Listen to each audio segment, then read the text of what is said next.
साथियों नमस्कार, मैं हूं नीरज पटेल और आप देख रहे हैं नेशन जनमत। जाति धर्म देख करके गरजने वाले योगी जी के बुलडोजर पर इलाहाबाद हाई कोर्ट की रोकथाम के बाद अब उनकी ही पार्टी के उनके ही सजाती विधायक की एफआईआर ने गंभीर सवाल खड़े कर दिए हैं। अभी तक विपक्ष के नेता ही आरोप लगा रहे थे कि बहराइच दंगों में बीजेपी के नेताओं और कार्यकर्ताओं का हाथ है, लेकिन अब बीजेपी के विधायक वो भी सीएम के सजाती सुरेश्वर सिंह जो बहराइच की महसी सीट से विधायक हैं, उन्होंने न सिर्फ बीजेपी नेताओं और कार्यकर्ताओं को इस दंगे के लिए जिम्मेदार ठहराया, बल्कि बीजेपी युवा मोर्चा के नगर अध्यक्ष अर्पित श्रीवास्तव समेत 9 बीजेपी के ही कार्यकर्ताओं और पदाधिकारियों पर दंगा भड़काने की एफआईआर दर्ज करवा दी। पूरी एफआईआर को आप गौर से पढ़ेंगे तो समझ में आ जाएगा कि डीएम मोनिका रानी के सामने ही विधायक के पुत्र की हत्या की कोशिश भी हुई। स्वयं विधायक ने थाने में जो एफआईआर दर्ज कराई है वो खुद इस बात की गवाही दे रही है कि किसी भी हिंसा में योगी जी न्याय का पक्ष देखते ही नहीं, उनके बुलडोजर निकल पड़ते हैं वोट बैंक की तलाश में। मैं ज्यादा कुछ नहीं कहूंगा। विधायक ने अपनी तरफ से जो एफआईआर लिखवाई है उसकी एक एक लाइन चीख चीख करके कह रही है कि योगी जी ने इस घटना में अभी तक न्याय नहीं बल्कि अन्याय किया है। एक एक शब्द पढ़ के सुनाता हूं। मां दुर्गा प्रतिमा के विसर्जन यात्रा के दौरान हिंसा में मृतक राम गोपाल मिश्रा के शव को बहराइच मेडिकल कॉलेज के समक्ष गेट पर रखकर भीड़ प्रदर्शन कर रही थी। मैं अपने अंगरक्षकों व अन्य सहयोगियों के साथ पहले से सड़क पर रखे शव के पास पहुंचा। उसके पश्चात जिलाधिकारी श्रीमती मोनिका रानी से मिलने सीएमओ बहराइच के कार्यालय में पहुंचा। वहां जिलाधिकारी, सीएमओ, सिटी मजिस्ट्रेट मौजूद थे।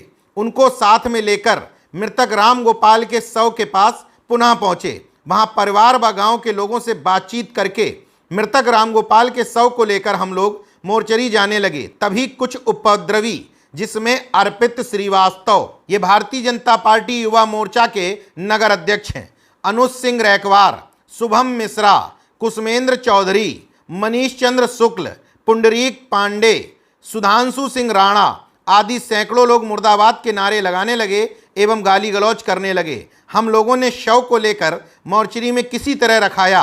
फिर लोगों ने उपद्रव करना शुरू किया। मैं व जिलाधिकारी जैसे ही आगे बढ़ते हैं हम लोगों की गाड़ी मुड़ने लगती है।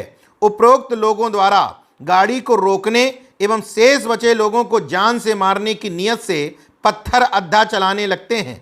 उसी समय भीड़ से एक फायर भी होता है जिससे गाड़ी संख्या का शीशा भी टूट जाता है। इस घटना में मेरे बेटे अखंड प्रताप सिंह बाल बाल बच जाते हैं। उक्त सारी घटना रात्रि 8 से 10 बजे के मध्य की है। सीसीटीवी फुटेज में सारा कुछ स्पष्ट होगा। विधायक जी द्वारा लिखाई गई इस एफआईआर से एक बात और स्पष्ट हो जाती है, न सिर्फ इस घटना के प्रत्यक्ष गवाह विधायक हैं बल्कि डीएम मोनिका रानी, सिटी मजिस्ट्रेट, सीएमओ समेत तमाम आला अधिकारी भी हैं। इसके बावजूद इस घटनाक्रम के इतने दिनों बाद यह एफआईआर क्यों दर्ज की गई, यह शासन पर, सरकार पर सवाल खड़े करता है। वो तो भला मनाइए कि विधायक सुरेश्वर सिंह सीएम के सजाती हैं, इसलिए यह एफआईआर दर्ज भी हो गई, वरना लखीमपुर खीरी के बीजेपी विधायक योगेश वर्मा का हाल सबको मालूम है।